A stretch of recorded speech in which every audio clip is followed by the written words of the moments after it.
The Sox Out Racing V8 SuperTrucks series went to Homestead, Miami for round 2, which left a lot of interesting things. This is the only roval in the championship, and so a lot of questions were being made of whether or not the oval drivers will be able to exploit this particular layout. On Saturday, the weather was still warm, with the track temperature 113, so similar track conditions to what we dealt with last week. However, on Sunday, it did cool down and the track temperatures did drop below 110, which gave drivers a little bit extra traction. Strength of field for the race was 25.70, and pole position again went to Mika Eshuis with a 117.575. What makes this particular layout so interesting is you have the technical entry to the infield, but when you come out of the infield, you're going to hit a very high-speed section down the back straight and through oval turns 3 and 4, which we'll address as 9 and 10 for this particular recap. As the cars get ready to go green, you see we again have Black Adder and Team Push Fink Racing sitting there on the front row. Mika takes the lead with Sam Harris right behind and Justin Krudoff running third, and everybody's filtering into turns 1 and 2. 1 and 2 is a very, very demanding section of this track as you're coming in from 150, 160 miles an hour, jamming on the brakes and getting it slowed down to about 60 miles an hour going through turn 2. As you can see, everybody's kind of filtering in and getting into line as we're used to seeing with this particular series, and looking at how they're going to pace themselves for the race as it continues. By the time we hit lap 8, you can see the leaders have pretty much left the field. 1, 2, and 3 all have healthy gaps. This battle for 4th position started a few laps prior and has really started to accelerate as you see Krudoff and Karl Martin running side by side heading into the oval. And King looking almost 3 wide, but King comes down, Krudoff slows, and it looks like Karl Martin just had nowhere to go and could not keep in the power, which is going to have him falling back. King with the lead going into lap 9, but Krudoff is just not going to have it.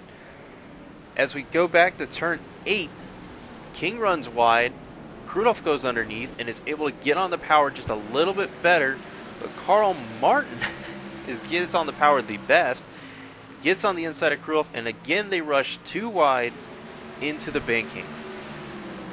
Now, this is one spot, Krudoff being the only oval driver in this particular set. You see Martin there had a check up because he started going in too hot and is losing a lot of time. But Krudoff is able to close the gap on King going into lap 10 through 1 and 2. They go side by side into turn 2, side by side. King gets those, shuts the door, and is going to keep Krudoff behind him. Krudoff will not have a chance to make another play going into it. By the time we get to lap 14, we start to see trucks approach pit lane. First off is Nash Hendry, then James King, who was 5th on lap 15, come into pit row, and then Justin Krudoff, who was running in 6th at the time, follows suit going into pit lane. Continue to funnel in. Lap 18, your race leader, Mika Eshuis, comes down to pit road under green, but on lap 19, trouble strikes the 110 as it spins to the inside of turn 3, unable to come back out onto the circuit without creating another issue. The yellow flag is flown and brings out the only full course caution of the race. So many drivers who had not pitted yet take advantage of this, able to switch out on a fresh set without falling behind the rest of the field. On the other hand, a number of drivers who had already pitted are able to move to the front of the pack. So everybody pits as we start to lap 22, except for Brian Howard in the number 18 machine, who's running on his original set of tires, which we guessing that would be a play in terms of championship points, but the question is, will he be able to maintain enough positions for the final 6 laps that will make this a smart play? You see already Mika Eshuis and James King have already passed Brian Howard as we go through the first 5 turns of the circuit, but he's already being pushed by Justin Krudoff, and Sam Harris is into trouble further back He ends up going sideways, which prevents an incident from taking place, but at the same time he does get a slowdown penalty, and that's going to put him even further behind in these last laps of the race.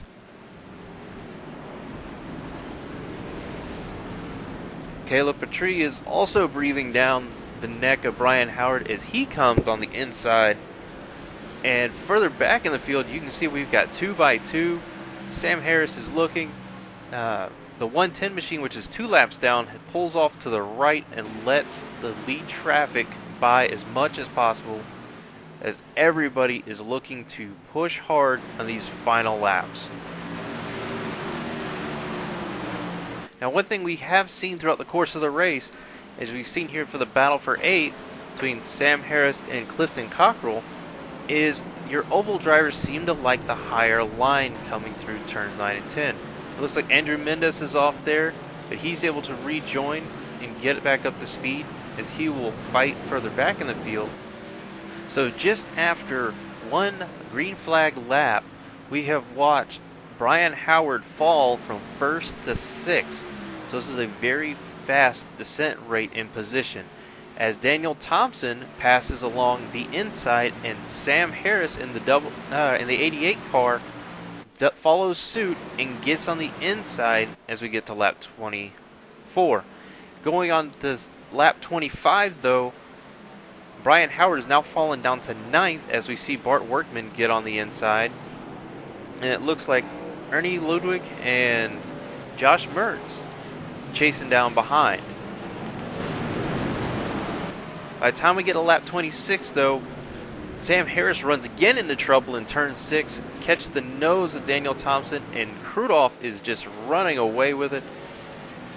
That's the second time Sam Harris has gotten a cut-through penalty there, and just from overdriving that particular corner. Battle for second, you see trouble again in turn 6 is a very demanding corner, as we see Caleb Patrie get to the inside of James King and Karl Martin also to the inside. So as they head down to turn 8, it'd be interesting to see what happens. King on the inside, Karl Martin looking at doing a crossover. King gets sideways, goes to the inside of the track. Karl gets the power down. So we got Martin on the outside, King on the inside, heading towards the banking with 2 laps to go. Martin's on the inside. King's trying to stay in that draft. Coming onto the back straight. Final lap, King nose to tail with Martin. Martin able to close down on Patrie. Final lap, the question is who is going to take second place? Now King's on about 5 lap older tires, so he's not able to maintain the pace of the other two. You see your leader, Eshuis, sitting there just gone from the rest of the field. We got Patrie and Martin side by side coming out of turn 8 through turn 9. We got 2 turns left, one last time through the banking. Who will it be? Martin's on the outside on the high line. Patrie's on the inside. Martin is carrying far more momentum. He is going to take home second place with Caleb Patrie taking 3rd. James King will take 4th, and his teammate Mika Eshuis will take home his 2nd SOR victory. Congratulations, Mika. So with Mika's win at round 2, he's going to take home the maximum race points again for 2 rounds in a row, which will help him. The Meal Drivers Championship is now he is 11 points ahead of Justin Krudolf, who is currently in 2nd place. But there's still a lot of racing to go, and anything can happen.